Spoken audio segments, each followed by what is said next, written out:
Bonjour. Si One Piece a autant de succès depuis bientôt plus de 21 ans, c'est que les héros nés de la plume d'Oda sont très attachants.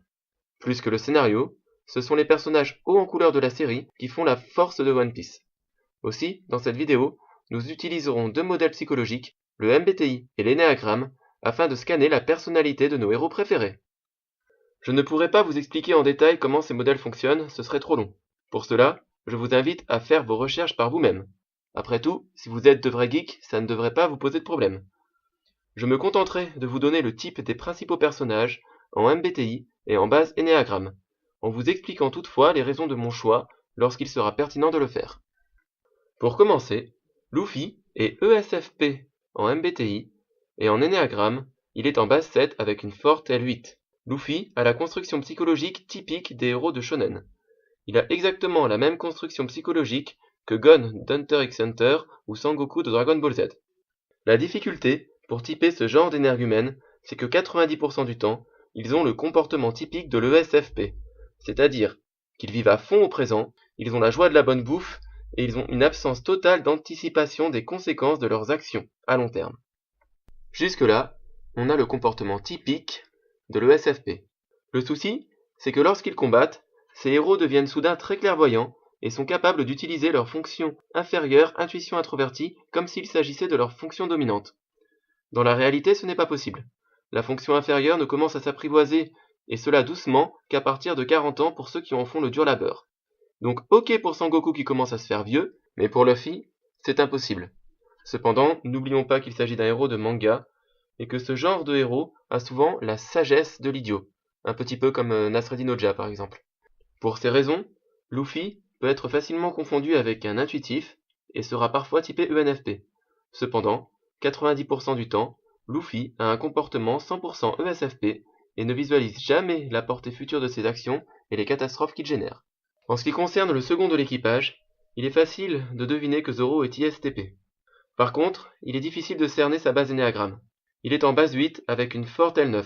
Son L9 se manifeste par son côté flegmatique et la façon qu'il a de se déconnecter de son moi en s'oubliant dans la boisson et dans le sommeil. Les introvertis en base 8 sont rares, ce qui donne à Zoro un côté plus discret que la plupart des bases 8. Sanji est ISFP en base 2 énéagramme. Il est habitué à être la main qui nourrit, et il supporte beaucoup moins bien d'être la main qui reçoit. Bien qu'il soit exubérant avec la jante féminine, pour le reste, il est plutôt discret et ne cherche pas à imposer ses valeurs. C'est aussi un fonceur un peu tête brûlée. En témoigne l'épisode où il prend d'assaut le train à lui tout seul pour sauver Robin. C'est pour ça que je privilégie le tempérament sensation extraverti de l'ISFP.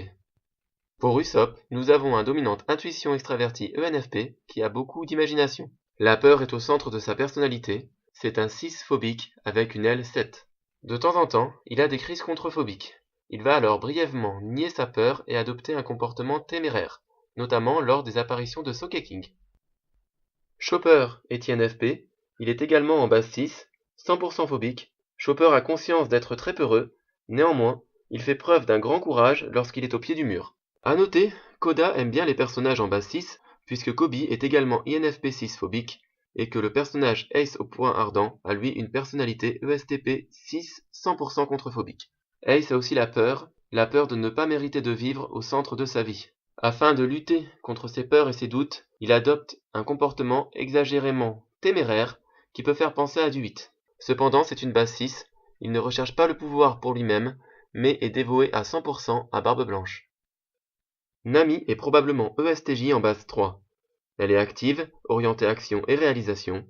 Elle peut avoir des mots durs en raison de sa dominante pensée extravertie, mais en même temps, elle est capable d'être très relationnelle lorsque ça lui permet d'atteindre ses objectifs. Elle est aussi douée en négociation, et c'est la seule qui a conscience de son image et qui contrôle son image en mettant en scène sa photo de prime de manière avantageuse. Passons à Robin, qui est INTJ base 5, avec une forte L6, due à son traumatisme lors du massacre de l'île d'Ohara. Dans l'arc Eni Lobby, son L6 prend le dessus sur sa personnalité habituellement calme et réfléchie. Le reste du temps, elle se comporte comme n'importe quelle personne de base 5, c'est-à-dire qu'elle observe, mais garde secret le fond de sa pensée et parle peu. Pour le type MBTI, je privilégie l'hypothèse INTJ à l'hypothèse INTP, car Robin est très ciblée quant à ses centres d'intérêt et ne montre aucun signe de la dispersion en activité qui caractérise les utilisateurs de l'intuition extravertie. Brooke est ENFP, base 7 avec une forte L6. Son extravagance peut induire une L4. Cependant, Brooke est toujours d'humeur égale, légère et joyeuse. 90% de sa communication passe par des blagues, une stratégie typique de certaines personnes de base 7 pour ne jamais aborder les sujets douloureux. Alors qu'une base 4 aurait des hauts et des bas émotionnels et ne supporterait pas de tout prendre à la légère. C'est cependant un 7 très émotionnel qui a pour centre réprimé le centre instinctif. L'épisode où il essaye d'aider manuellement ses équipiers sur le bateau tourne au désastre, notamment lorsqu'il renverse le thé sur la carte de Nami. Frankie est en base 8 énéagramme avec une forte L7. C'est très clair lorsqu'on observe les épisodes racontant son histoire passée. Pour son type MBTI, je penche pour ENTJ. Mais je ne rejette pas à 100% l'hypothèse ENTP. Lorsqu'il rejoint l'équipage des Mugiwara, Frankie adopte alors le masque de son L7 et passe alors le temps à faire le con. Il ne cherche plus à jouer au dominant, car il accepte que Luffy soit le capitaine. Enfin, Jinbei, avec son côté irréprochable, perfectionniste, nourricier et serviable, est probablement ISFJ, base 1 avec une forte L2 en énéagramme. À voir si cela se confirme dans les prochains épisodes. À noter que l'antagoniste Katakuri est probablement ISTJ également en base 1 énéagramme. Alors, nous n'avons pas pu observer de base 4 et de base 9 énéagramme chez l'équipage des Mugiwara. En représentant de la base 4 dans One Piece, c'est-à-dire vivant très fortement leurs émotions de l'intérieur, je pense particulièrement à Mr. 2 et à Kumadori. Cependant, ce sont des bases 4 très caricaturales. En 4 plus réaliste, il est probable que Tashigi soit INFJ base 4 énéagramme, mais pour que cela soit confirmé, il faudrait que le personnage soit plus développé par la suite. Et pour représenter la base 9 énéagramme, je pense au personnage de Vivi dans l'arc Alabasta, qui ne supporte pas les conflits et qui est assez facile à vivre. Vivi est probablement INFP en base 9. À noter que l'amiral Aokiji, qui ne semble jamais savoir ce qu'il veut réellement, pourrait aussi être INTP base 9, mais il faudrait plus d'informations sur le personnage pour que cela soit confirmé. Aokiji respecte et comprend facilement le point de vue de ses ennemis, néanmoins, il fait son boulot d'amiral de la marine. Pour finir, je finis avec Barbe Blanche, qui est ENFJ en base 2.